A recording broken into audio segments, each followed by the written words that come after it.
This is Rod ASMR. R-A-H-A. Rod ASMR, and welcome back to my channel. I hope you guys are doing well. Now, this is my go-to video whenever I don't have any idea or time or the energy or the willpower to make any type of video, but I still wanna make a video so that the channel doesn't like straight up die. So this is my go-to hand sounds video again.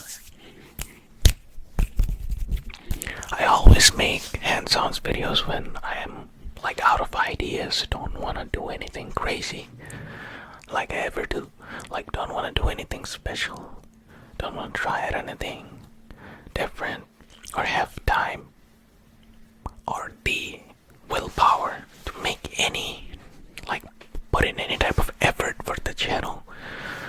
That's when I make these videos. These are like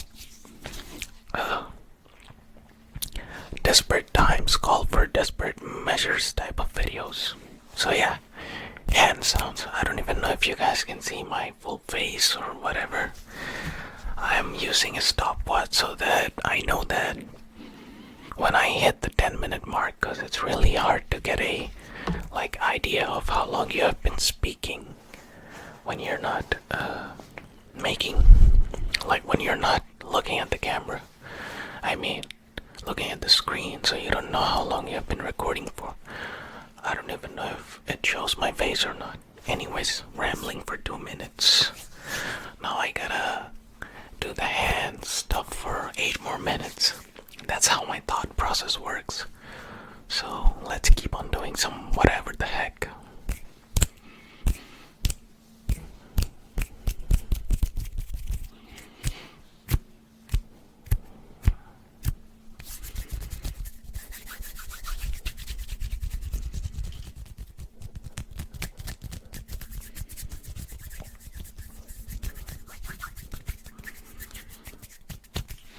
My hands have always been quite soft and delicate and fragile, but since coming here, the fact that I have been doing a lot of physical activities like physical work, my hands are starting to get rough, like feeling like manly hands.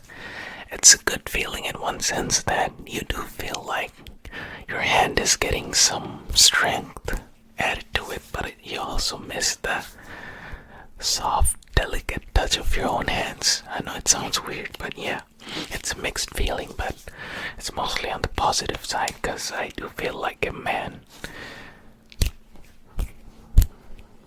Even with the hand sounds, I think you can feel the like roughness that didn't used to be there in my hand sounds.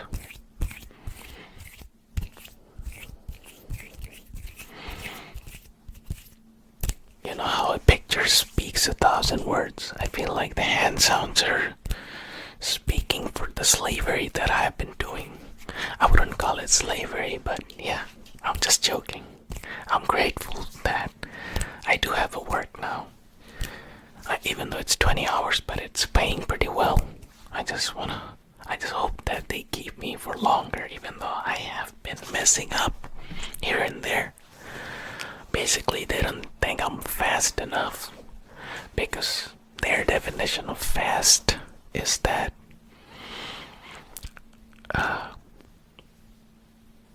do the thing just good enough that it's acceptable, but do it quickly. Whereas my definition of working is that do it properly, even if it's a bit slow.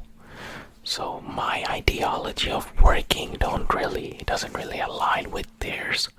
So I'm starting to lower my standard of performance just so I can meet their standard of time. So I'm compromising the quality of my work to gain more speed because no one else is putting that much effort as I am. So I don't really see any point other than the fact that it's making me look bad, look like it's presenting me as the slow guy, even though I'm not, because I'm compromising speed for quality, but they don't really appreciate that. So I have been adapting myself and I guess they're starting to like appreciate me a bit more. Overall, I'm grateful for the people that are at work. This workplace is way less toxic than the one that I used to be in. Employees are more friendly. They're more accepting of your mistakes.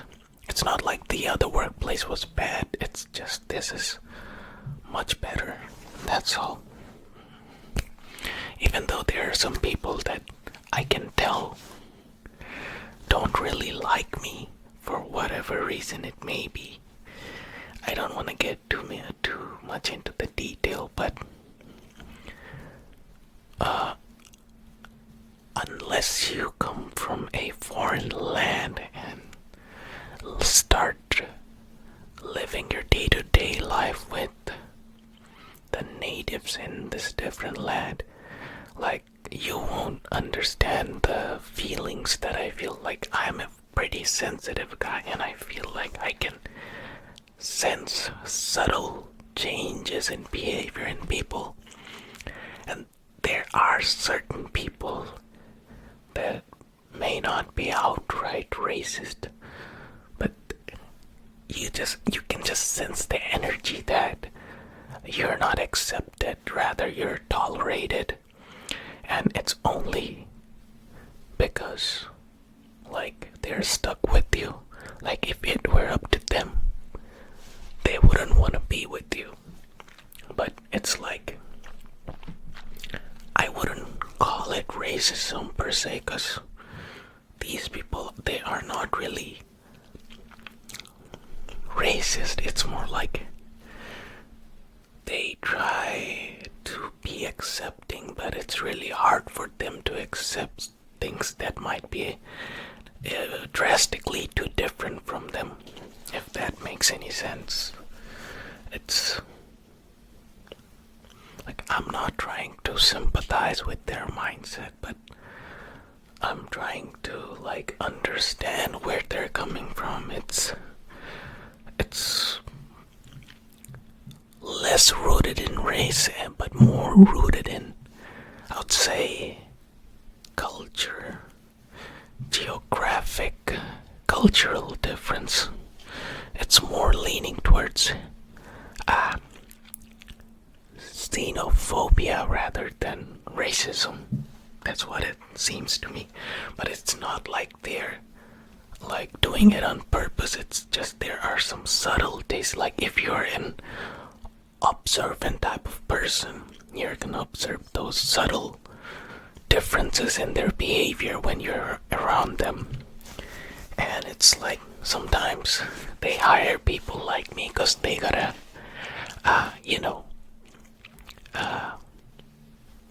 meet certain quotas to prove to the government that the companies are giving everyone opportunities, which is really nice. But it's like they're doing it for the sake of doing it, you feel me? I'm not like expressing any hate towards anyone. It's just, if you're not observant or sensitive like me, you're probably never even gonna realize that they feel some kind of way towards you that they cannot really express. Like, they cannot even put it into words, like why they feel that way towards you. But there's an aura. I know the word aura gets thrown around a lot, but I've used this word a lot in the past as well, even when it was not a like trend to use that word. Like, some people emanate some kind of energy, and when you're around them, and again, when you're observant, you can see the shift in energy when you enter that room, and they cannot really express it properly. And yeah, I'm trying to humanize them. It's not like it's their fault. It's just some things are a bit hard to accept for certain people. Maybe because of the environment they grew up in. Maybe the time and age they grew up in.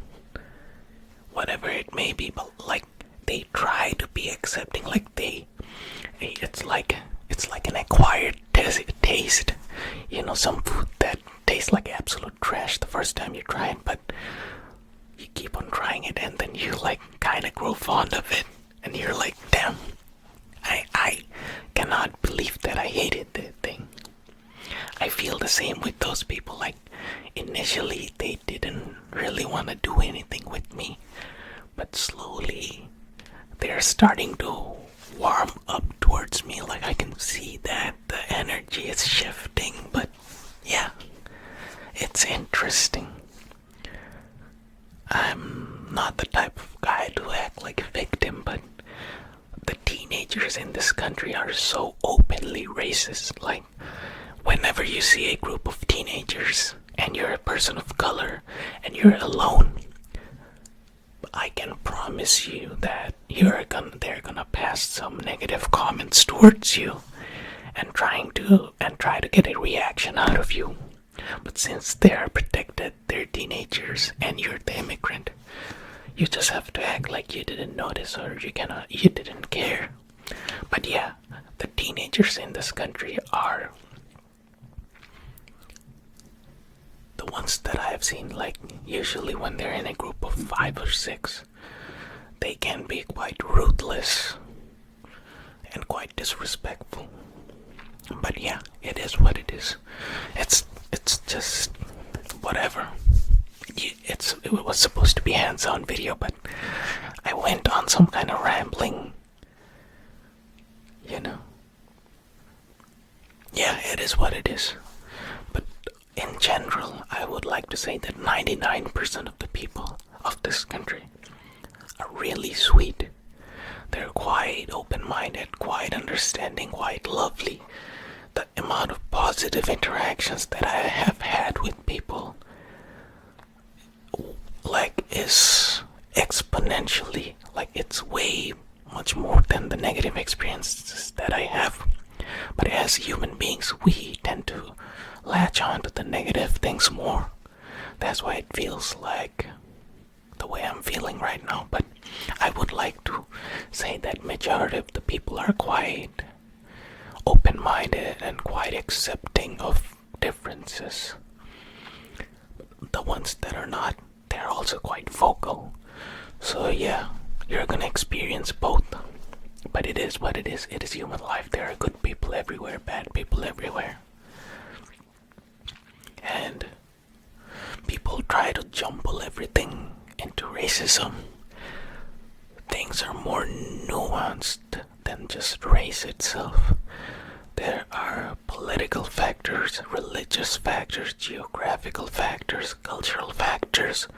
They all get jumbled up into just race because it's easy to label things that way. Things are more like complicated than that. It's not just black and white.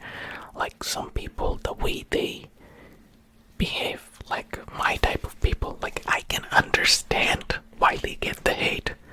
Because if these people, like my people, came to my country and behaved the way they do, I would be pissed as a native. Like, I would want them out of this country. Does it make sense?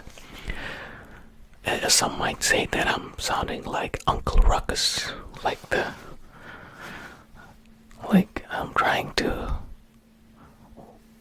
justify hatred. It's not that. It's just like, if you see things from both perspectives, you'll understand both sides. But I do not support violence, aggressive behavior towards a group of people just because they behave in a certain way. But yeah, there's things that should be debated rather than just brushed off as racism. Video got quite deep in the end, but yeah, it is what it is. Hope you guys will like this video. Until next time, take care, stay safe, and see ya.